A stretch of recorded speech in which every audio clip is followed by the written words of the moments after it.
तो दोस्तों आज के इस वीडियो में मैं एक अहम टॉपिक पर बात करेंगे, नाम है हज गाइडेंस। तो जाने से लेकर आने तक पूरे सफ़र के बारे में बात करेंगे कि क्या करना चाहिए क्या नहीं करना चाहिए। सबसे पहले हम बात करते हैं डॉक्यूमेंटेशन की।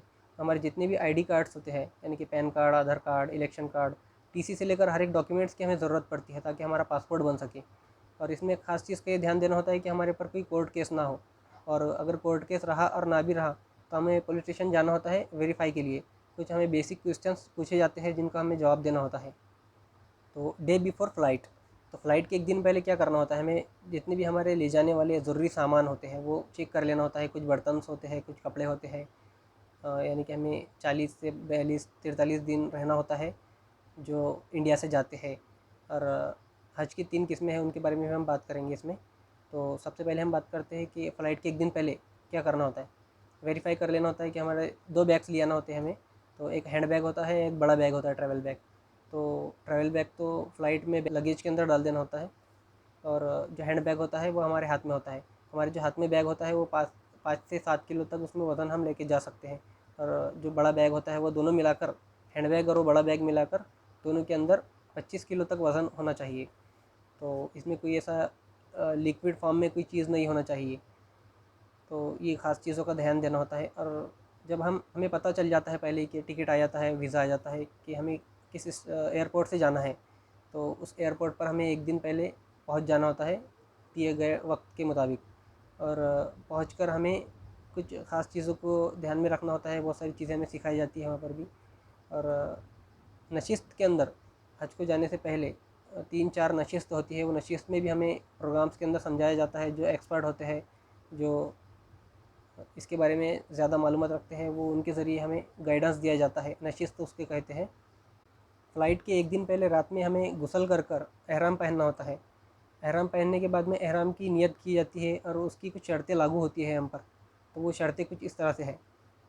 एहराम क्या होता है पहले हम उसके बारे में बात करेंगे। तो एहराम 2 कपड़े होते हैं जो सिले हुए नहीं होते हैं कहीं से भी। यानी कि ऊपर का एक कपड़ा होता है जो जिसे हमें एक कंधे पर ऐसा होल्ड लेना होता है, यानी कि ऊपर का एक शर्ट हमें शर्ट के तौर पर हमें वो पहन लेना होता है, ओढ़ लेना होता है, जिस तरह से दुपट्टा ओढ़ते हैं।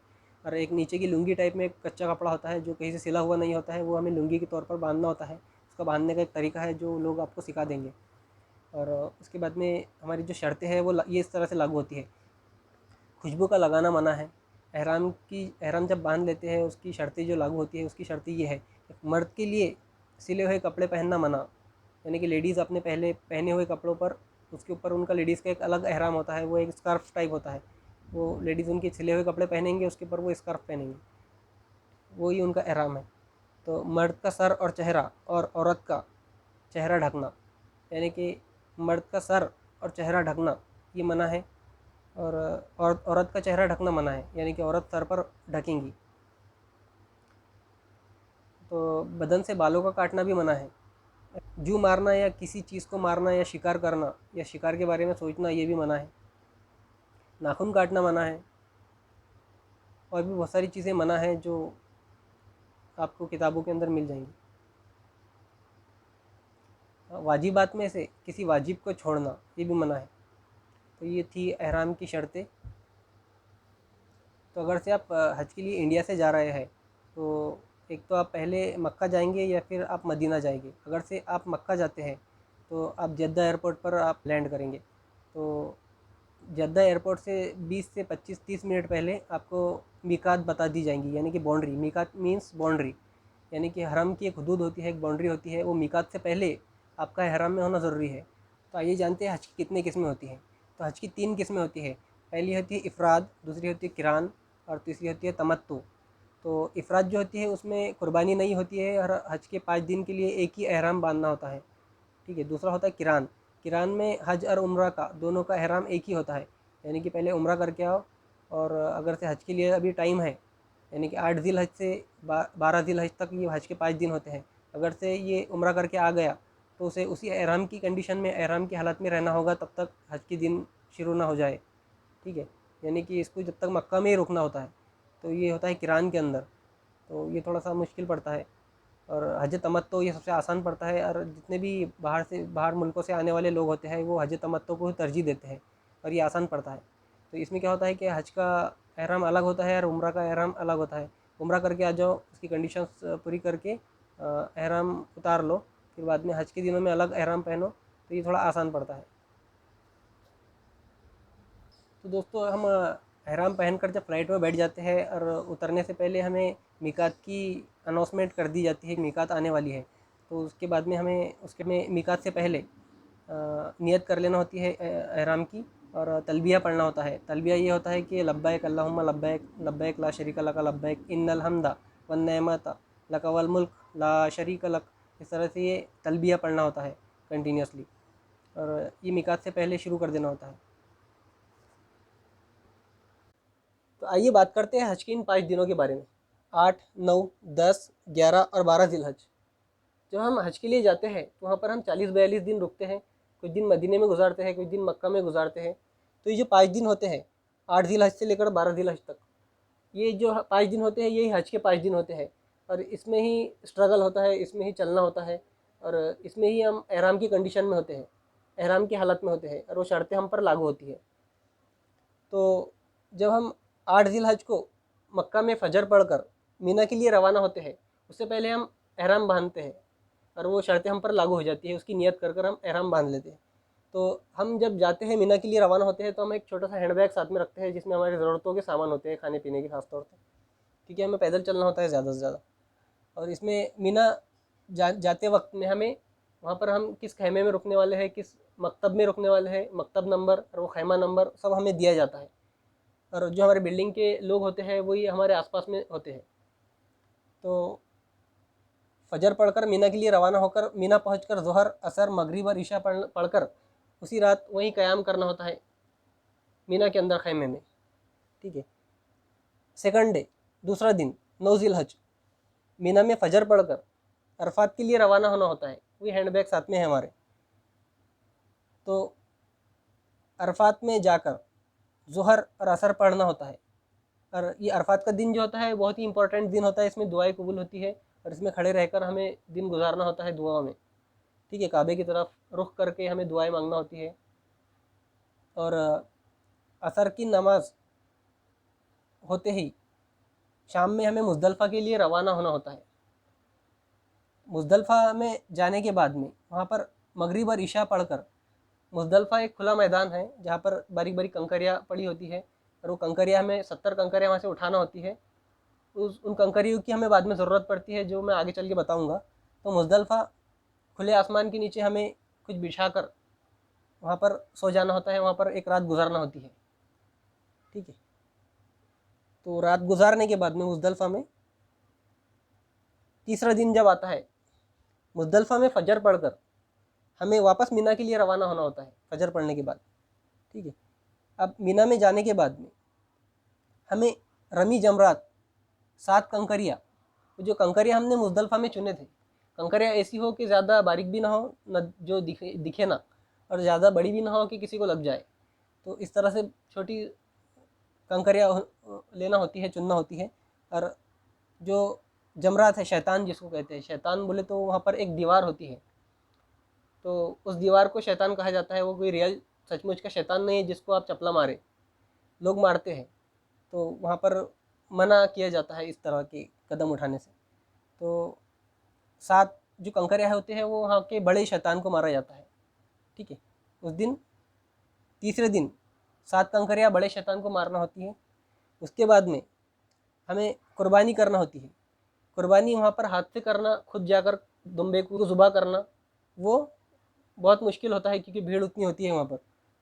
तो हमें जब हम मक्का में होते हैं, वहाँ पर हमें एक मदरसा चलता है, मदरसा, उस मदरसे को वो अमाउंट दे देना होता है, और वो हमें रिसिप्ट दे देते हैं कि हम आपकी एक तो 10 ज़िलहज को या 11 ज़िलहज को कुर्बानी कर देंगे। इस तरह से हमें वो टाइम दे देते हैं।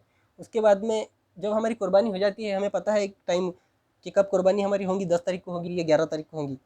ये हम अंदाज़ा लगाते हैं कि हमारी कुर्बानी हो गई। उसके बाद में हमें हलक करना होता है। कुर्बानी होने के बाद ही हलक करना होता है, क्योंकि अभी हम एहराम की कंडीशन में हैं और वो शर्तें लागू हैं। ठीक है। तो हलक करना मतलब कि सर से पूरे बालों को निकाल लेना, टकला कर लेना। ठीक है।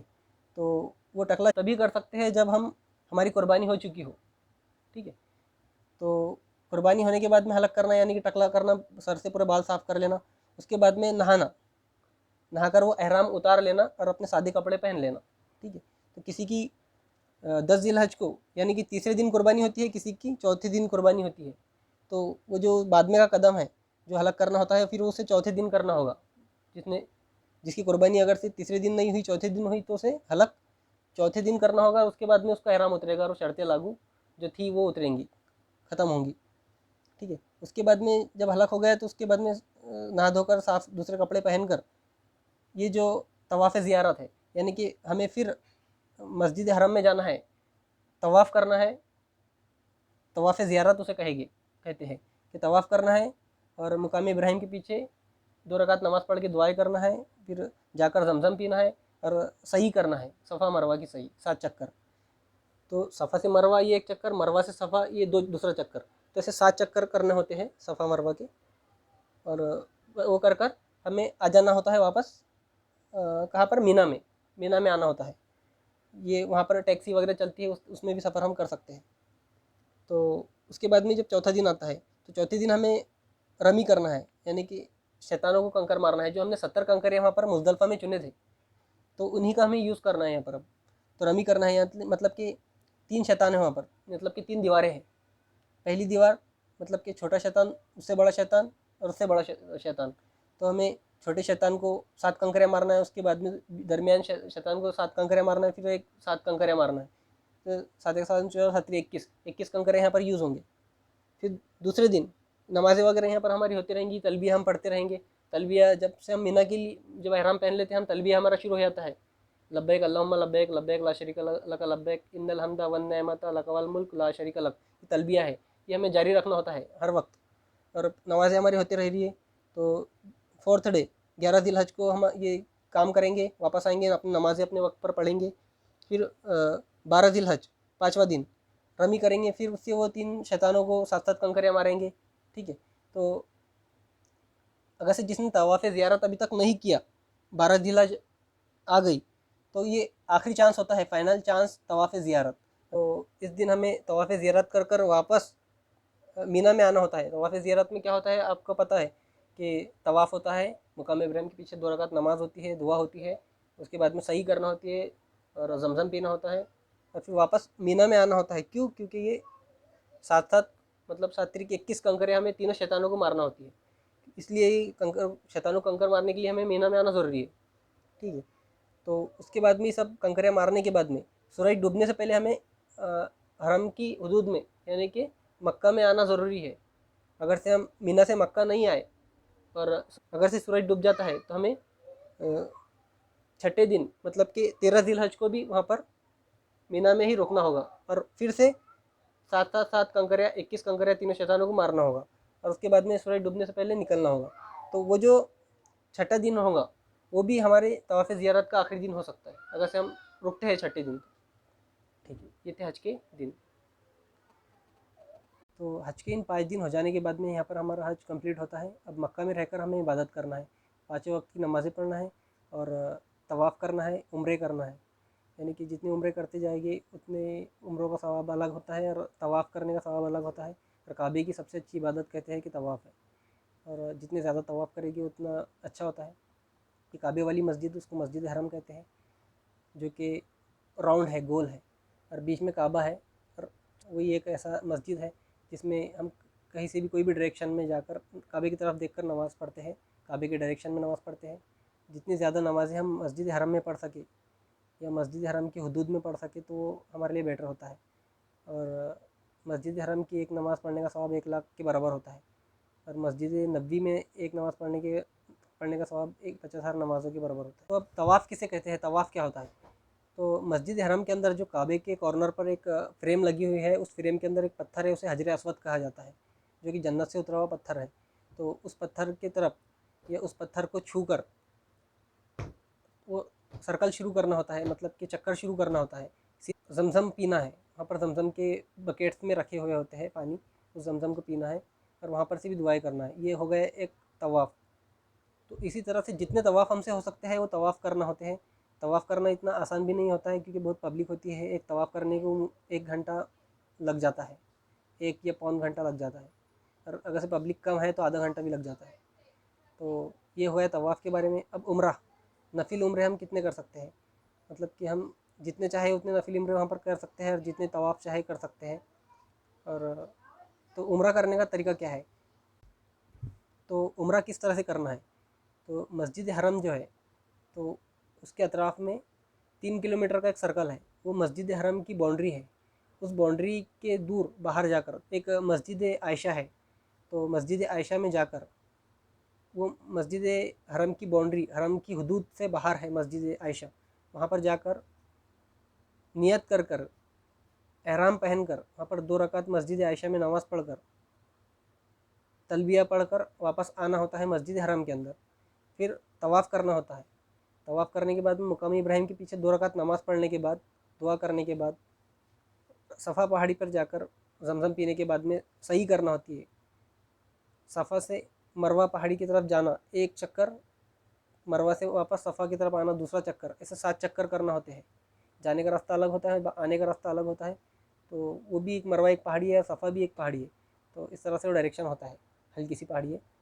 तो ये 7 चक्कर कर कर वापस आना, फिर उसके बाद में हलक करना, यानी कि वहाँ पर ही सफ़ा मरवा के पीछे साइड में हजाम की दुकानें हैं, मतलब कि वहाँ से मुंडवाना, सर को मुंडवाना, उसे हलक कहते हैं। वो काम करने के बाद में हम अपने रूम पर जाकर नहाना, और फिर नहाने के बाद में वो एहराम उतार लेना।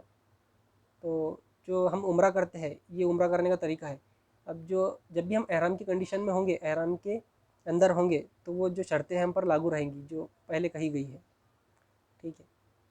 तो ये उम्रा का तरीका है, और उम्रा करने को 5-6 घंटे या 10 घंटे तक लग सकते हैं, क्योंकि इसमें पैदल ज़्यादा चलना होता है। तो दोस्तों, जब हम हमारे मुल्क में होते हैं, तो हम एक ढक्कन जमज़म को एक जग में डालकर पूरी फैमिली पीते हैं। तो वहाँ पर हमें प्योर जमज़म मिलता है, तो हम ज़्यादा से ज़्यादा वो पीने की कोशिश करें। और बहुत सारे हाजी लोग वहाँ पर से शॉपिंग करते हैं, तरह तरह की चीज़ें खरीदते हैं। तो वो तरह तरह की चीज़ें वहाँ पर दूसरे देशों से आती है। वहाँ पर खुद का मैन्युफैक्चर, खुद का प्रोडक्ट बहुत कम होते हैं। तो वहाँ से चीज़ें शॉपिंग करने के बजाय वहाँ से आप अजवा खजूर लाए, और बाकी वहाँ पर तो कुछ ऐसा ख़रीदने लायक नहीं होता है। दोस्तों, हमें नशिस्त में समझाया जाता है कि हम जब भी मक्का के अंदर कहीं सफ़र करें, तो कोई बड़ी सी बस देखकर सफ़र करें, कोई छोटी टैक्सी में सफ़र ना करें। बड़ी सी बस ऐसी होगी जिसमें ज़्यादा से ज़्यादा लोग सवार हो और उनका भी मकसद वहीं जाना हो, तो ऐसी बसेस में सफ़र करें। छोटी टैक्सी में बैठने से परहेज़ करें, इसके नुकसानात हैं। ख़ास तौर से अगर से फैमिली साथ में हो, तो छोटी टैक्सीज़ में ना बैठें, बस में बैठें। तो अब जब मदीने में जाएंगे, तो मदीने में आपको एक ही काम होता है कि 5 वक्त की नमाज़ें पढ़ना, और वो मस्जिद नबी के अंदर पढ़ना होती है। जो जहाँ पर आपको रूम दिया जाता है, बिल्डिंग्स आपकी होती है, मस्जिद नबी के बहुत करीब होती है। तो आप 5 वक्त की नमाज़ें मस्जिद नबी के अंदर पढ़ते हैं। रियाजुल जन्नत एक जगह है, जो जन्नत से आया हुआ टुकड़ा है, जो कुछ हिस्से की ज़मीन है जहाँ पर रेड कलर की कॉलिन बिछी हुई है, तो उसमें आप नमाज़ें पढ़ते हैं। तो वहाँ पर नमाज़ पढ़ने का बहुत ज़्यादा सवाब है। दोस्तों, और एक बात मैं ये आपसे कहना चाहता था कि अब जब भी हज को जाए तो जवानी में जाए, ज़्यादा से ज़्यादा जल्दी करने की कोशिश करें हज को जाने में। अगर से आप ओल्ड एज में 70 के आसपास में हज को जाते हैं, तो आपके बहुत सारी चीज़ें आप भूलने लगते हैं, बहुत सारे अरकान करने में आप कमी कोताही कर सकते हैं। आपकी मेमोरी, आपका भूलने की आदत, और आपका गुमने का ख़तरा भी बढ़ जाता है वहाँ पर। तो आप इसके उसके सहारे पे रहते हैं, और बहुत सारी दुश्वारियाँ आती हैं सामने। तो आप कोशिश करें कि जवानी में आप हज को जाएँ, ताकि आप बहुत ज़्यादा से ज़्यादा वहाँ पर इबादत कर सकें और लोगों की मदद कर सकें। दोस्तों, हज के इन 5 दिनों में जो हम स्ट्रगल करते हैं, सफ़र करते हैं, जो लोग चल फिर नहीं सकते उनके लिए व्हील चेयर का भी इंतज़ाम होता है। और मस्जिद हरम के अंदर जो हम तवाफ़ करते हैं, जो लोग चल फिर नहीं सकते उनके लिए भी वहाँ पर व्हील चेयर का इंतज़ाम होता है। और मेट्रो ट्रेन का भी इंतज़ाम होता है जब हम हज के इन 5 दिनों में स्ट्रगल करते हैं, सफ़र करते हैं तो। और उसके बाद में बसेस का, तो जब हम अगर से हम अज़ीज़िया में रुकते हैं, तो वहाँ से मस्जिद हरम का डिस्टेंस है 5-6 किलोमीटर। तो वहाँ से हमें बस नंबर हमें पहले से दिया जाता है, कार्ड के ज़रिए कार्ड होता है, उस पे हमें बता दिया जाता है कि आपको इसी बस में सफ़र करना है।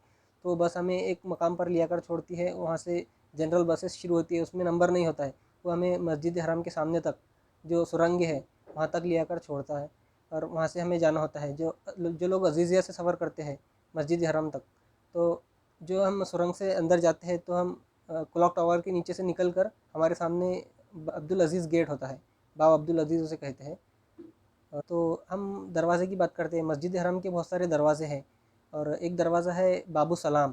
तो बाबू सलाम जो है तो कहाँ होता है, हम देखेंगे उसके बारे में। तो मस्जिद हरम के एक साइड में इस तरह से ही गोल होती है मस्जिद हरम, इस तरह से उसका नक्शा बनाया होता है। ये काबा बीच में होता है और ये कुछ मीनार्स होते हैं और बहुत सारे गेट जगह जगह बने हुए होते हैं। ऐसे बहुत सारे गेट्स होते हैं। तो यहाँ पर इस साइड में एक गेट होता है जो बाबू सलाम उसका नाम होता है। तो बाबू सलाम जो गेट की बात हम कर रहे हैं, इस गेट से नबी करीम सल्लल्लाहु अलैहि वसल्लम दाखिल हुआ करते थे। उनका घर इस तरह से यहाँ पर बना हुआ है। ये जो है यहाँ पर जो एरिया है तो वाइट कलर की टाइल्स यहाँ पर लगी हुई है सारे एरिया में। और जो ये घर था उनका नबी करीम सल्लल्लाहु अलैहि वसल्लम का, तो यहाँ पर आजकल एक लाइब्रेरी बनी हुई है। तो ये कुछ 100 कदम की दूरी पर है ये घर बना हुआ उनका।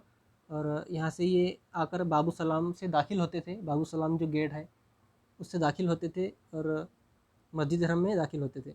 और ये यहाँ पर सफ़ा मरवा का पहाड़ी है जो यहाँ पर हम सही करते हैं। ठीक है, सही करने के लिए ये सफ़ा और ये मरवा, ये पहाड़ी इस तरह से बनी हुई है। और कुछ ही कदम की दूरी पर यहाँ पर काबा शरीफ बना हुआ है और मुकाम इब्राहिम इस जगह पर है। और यहाँ पर इस जगह पर जमज़म का कुआँ है अंडरग्राउंड, जो दिखाई नहीं देता है और जहाँ पर इस कुएँ के पास आजकल कोई जा नहीं सकता है, जो लॉक है नीचे से। ठीक है, तो ये लाइब्रेरी की इस साइड में जो हजाम की दुकानें बने हुए हैं, इस साइड में मार्केट है। तो हमें जो हलक करना होता है यहाँ से जाकर सही करने के बाद में हलक यहाँ पर करना होता है, जिस तरह से हमने पहले बता चुके हैं। और इसके बाद में सब आगे चल के पूरा मार्केट एरिया है। और इस जगह की बात करें, इस साइड में जो क्लॉक टावर है, इस तरह से क्लॉक टावर है जिस पर एक बड़ी सी घड़ी लगी हुई है, उसे मक्का टावर भी कहते हैं। तो उसके नीचे साइड से जो हाजी लोग आते हैं इस तरह से सुरंग से चल पाते हैं और इस तरह से ऊपर से निकल कर क्लॉक टावर से निकल कर ये बाब अब्दुल अज़ीज़ यहाँ पर है। मतलब कि अब्दुल अज़ीज़ नाम का एक दरवाज़ा है, बाब दरवाज़े को कहते हैं। तो ये यहाँ पर ये दरवाज़ा है क्लॉक टावर के सामने। यहाँ से निकल कर ये अज़ीज़िया से आने वाले लोग इसमें बाब अब्दुल अज़ीज़ से दाखिल होते हैं मस्जिद हरम के अंदर। जब हम पहली बार मस्जिद हरम में दाखिल हो रहे हैं, अभी तक हमने काबा नहीं देखे, हमारी नज़र काबे पर नहीं पड़ी, तो हमें नीचे नज़रें झुकाकर चलना होता है इस एरिए में। और जब काबा एकदम सामने हमारे आ जाता है तो नज़रें उठाकर पहली नज़र की जो दुआ होती है वो मांगना होती है हमें, जो हम पहली बार इंटर कर रहे हैं जब की बात। ठीक है, और काबे के इस बैक साइड में यहाँ से हम एक रास्ता है जहाँ से हम पीछे से इस तरह से जाकर ऐसे इस तरह से उधर इस साइड में रास्ता होता है पीछे बैक साइड में। तो यहाँ पर जाते वक्त में बीच में कुछ ही कदम की दूरी पर, मतलब कि कुछ 200-300 फीट दूरी पर यहाँ पर एक मस्जिद है जो मस्जिद जिन के नाम से जानी जाती है, जिसका जिक्र कुरान के अंदर है, जहाँ पर जिन हाजिर हुए थे। तो मस्जिद जिन भी यहाँ पर जाकर आप 2 रकात नफिल नमाज भी पढ़ सकते हैं। और इसी रास्ते पर आगे एक कब्रस्तान है जिसे जन्नतुल मोहल्ला कहा जाता है, जो दुनिया का दूसरे नंबर का अफजल कब्रस्तान है। पहले नंबर का जन्नतुल बकी है। ठीक है, तो इसमें हज़रत खदीजा की कब्र मुबारक है। ठीक है, तो हम जब उम्रा का एहराम बांधने के लिए मस्जिद आयशा जाते हैं तो हमें इस साइड से जाकर, यहाँ पर एक रोड होता है, तो इस साइड से जो रास्ता जाता है वो मस्जिद आयशा की तरफ जाता है। यहाँ से हम टैक्सी मिलती है। और ये जो बाउंड्री है मीकात, ये 3 किलोमीटर के दायरा होता है बाउंड्री मस्जिद हराम के अंदर। तो ये 3 किलोमीटर दूर इधर मस्जिद आयशा है और वहाँ से हमें मस्जिद आयशा जाकर वज़ू बनाकर एहराम पहनकर 2 रकात नमाज़ पढ़कर नियत कर कर बाउंड्री के अंदर दाखिल होना होता है मीकात के अंदर। ठीक है, और यहाँ पर एक मक्का म्यूज़ियम भी है जहाँ पर पुरानी चीज़ें रखी हुई है मक्का की।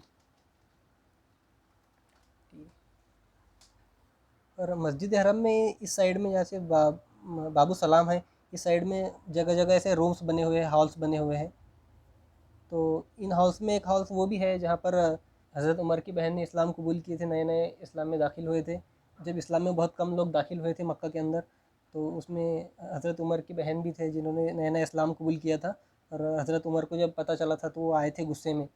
तो जो हॉल में जो ये किस्सा हुआ था, तो यहीं कहीं इसमें हॉल है वो। ठीक है, इसी एरिया में, तो आप वो भी देख सकते हैं, ज़ियारत कर सकते हैं। तो हमने जो तवाफ़ की बात किए थे, यहाँ पर इस साइड में कॉर्नर पर हजर असवद लगा हुआ है, जो पत्थर है, जन्नत से उतरा हुआ पत्थर है। तो हमें एंटी क्लॉकवाइज तवाफ़ शुरू करना होता है। वैसे हम ये पत्थर को, यहाँ पर बहुत भीड़ होती है, गर्दी होती है, तो ये पत्थर को टच करना, छूना बहुत मुश्किल होता है भीड़ की वजह से। तो हम अगर इस मकाम पर हैं, यहाँ पर हम खड़े हुए हैं, तो हम हाथों से इशारा करके चूम कर हाथों को तवाफ़ इस तरह से शुरू कर सकते हैं। तो ये हमारा एक चक्कर जो यहाँ पर आ गया, एक चक्कर ख़त्म हुआ। इस तरह से हमें 7 चक्कर करना होते हैं। तो ये 7 चक्कर को एक तवाफ़ कहते हैं, ठीक है। और मक्का में अगर से कोई चीज़ नीचे हमें पड़ी हुई मिलती है तो उसको उठाना ये चोरी के अंदर शुमार है वहाँ पर।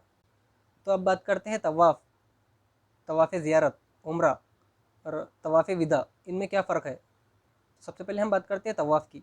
तवाफ़ का मतलब होता है कि काबे के 7 चक्कर प्लस मकाम इब्राहिम के पीछे जाकर 2 रकात नमाज़ पढ़ना, दुआ करना और सफ़ा पर जाकर ज़मज़म पीना, खड़े रहकर ज़मज़म पीना, उसकी ज़मज़म पीने की एक दुआ है। और ज़मज़म पीने के बाद में सफ़ा पर खड़े रहकर काबे की तरफ रुख कर कर दुआ करना, ये तवाफ़ में होता है। ये हम जितने भी तवाफ़ करेंगे सब में ये पैटर्न हमें फॉलो करना होता है, ठीक है। ये बात थी तवाफ़ की। अब इसके बाद में हम बात करते हैं कि तवाफ़ ज़ियारत की। तो तवाफ़ ज़ियारत में मीना से आकर तवाफ़ करके सही भी करना होती है, यानी कि सफ़ा मरवा के 7 चक्कर लगाना होते हैं। तो ये इसमें एडिशनल होती है सही, और वापस मीना जाना होता है, ठीक है। तो ये थी तवाफ़ ज़ियारत की बात।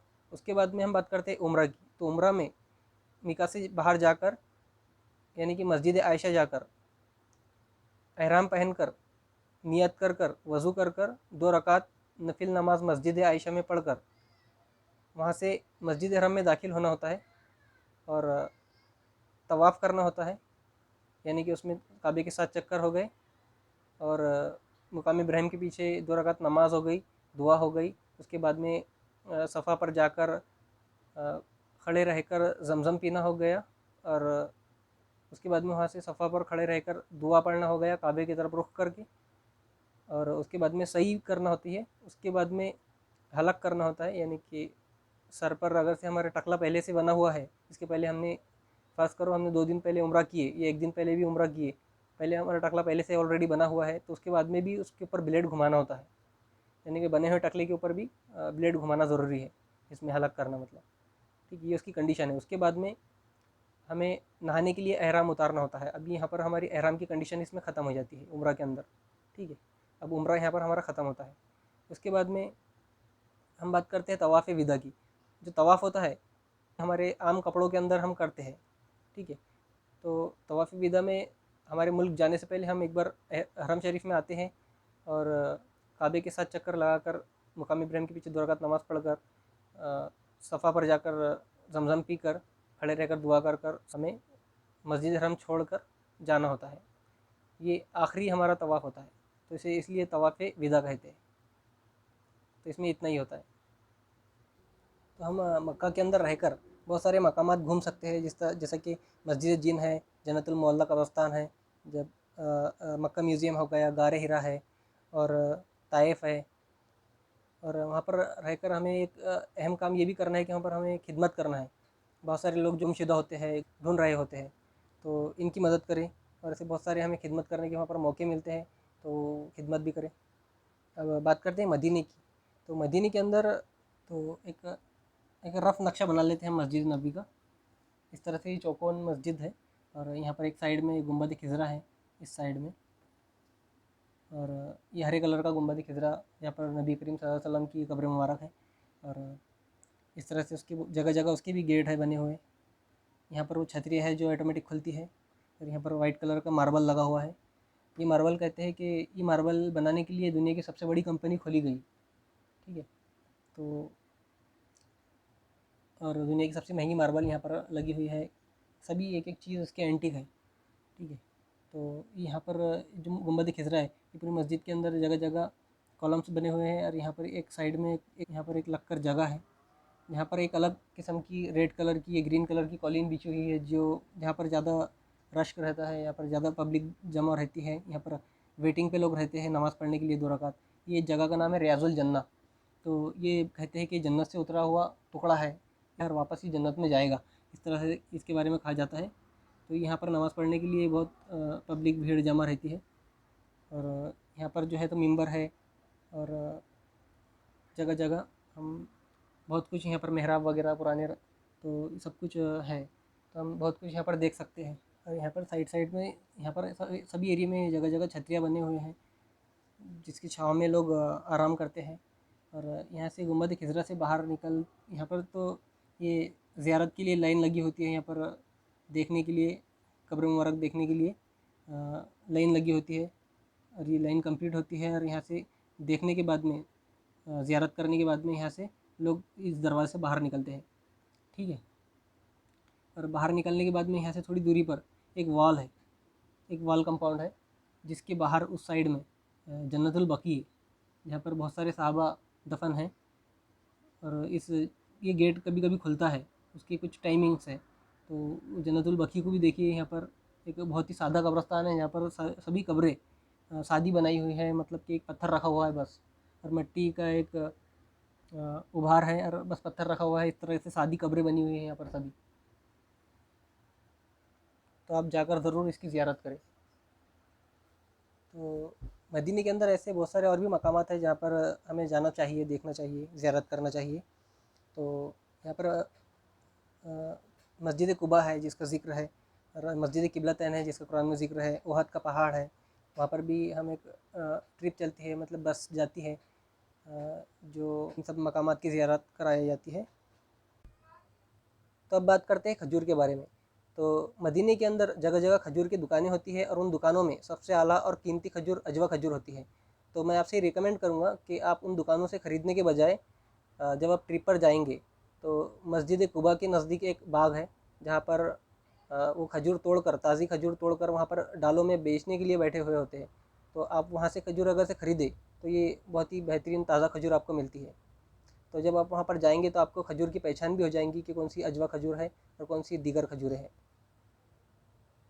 और वापसी के टाइम में जो रियाल हमें जाते वक्त दी जाती है, एक हाजी को 46,500 इस कीमत की रियाल दी जाती है, सऊदी रियाल, और वो वहाँ पर खर्च करने के लिए दी जाती है। तो वापसी में अगर से जो रियाल बच जाती है हमारे पास में, तो उसको हमें कन्वर्ट करना होता है पैसों के अंदर। अगर से हमारी वापसी मदीने से है या फिर मक्का से है, तो हमें सऊदी में ही वो कन्वर्ट करा लिए तो उसमें हमें फ़ायदा होता है, क्योंकि उसके अलग अलग रेट्स आते हैं, उसके भाव होते हैं अलग अलग।